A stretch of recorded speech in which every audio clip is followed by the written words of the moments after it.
E ali o Senhor continua dizendo, olha, e a blasfêmia dos que se declaram judeus e não são, mas eles são da sinagoga de Satanás. Então o Senhor estava dizendo, olha, há aí entre vós alguns que se dizem judeus, mas eles não são. O Senhor estava falando, olha, esses aí são da sinagoga de Satanás. Eles sim, são sacerdotes do maligno. Eles estão levantando falso contra vocês. Então ele estava dizendo que esses falsos cristãos, eles estavam ali dependendo do inimigo. Eles eram falsos. E o Senhor estava dizendo, vocês estão dizendo que vocês são pobres, mas para mim vocês são ricos. Veja a diferença quando nós achamos que a riqueza está no dinheiro, está no vestir, no carro que temos, na melhor casa. O Senhor está dizendo, não ajunteis tesouros aqui nesta terra.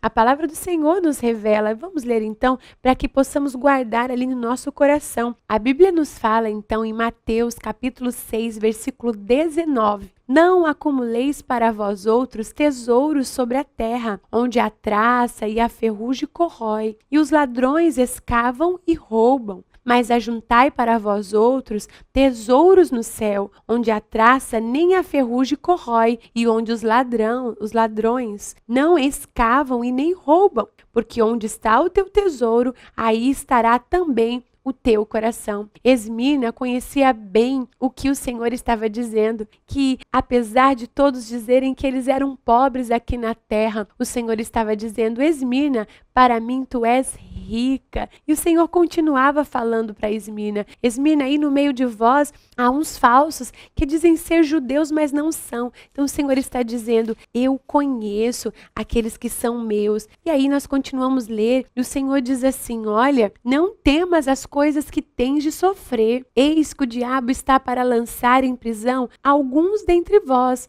para ser dispostos à prova. E tereis tribulação de 10 dias, mas ser fiel até a morte, e dar-te-ei a coroa da vida. Então nós aprendemos aqui que os historiadores acabam fazendo essa alusão desses 10 dias aos 10 períodos por onde passaram 10 imperadores que durante todo esse tempo foram ali aprisionando, pressionando os cristãos. E o Senhor estava dizendo, olha, não temam, esse tempo passou e mesmo que vocês precisem ser fiéis até a morte, não temam, porque vocês receberão a coroa da vida. O Senhor continua falando, se preciso for passar pela morte terrena, não tema, ser fiel, porque eu tenho a vida para te oferecer. E o Senhor disse assim, quem tem ouvidos, ouça o que o Espírito diz às igrejas, e o vencedor de nenhum modo sofrerá o dano da segunda morte. Então o Senhor estava dizendo para eles, mesmo que passar pela morte terrena, você vai passar pela morte física, mas a morte espiritual vocês não passarão. Então o Senhor fez essa promessa, vocês não passarão pelo dano da segunda morte. Olha, quando o Senhor nos fala no livro de 2 a Timóteo, no capítulo 3 e no versículo 12, ele nos diz assim, todos que quiserem servir a Cristo piedosamente passarão por perseguições.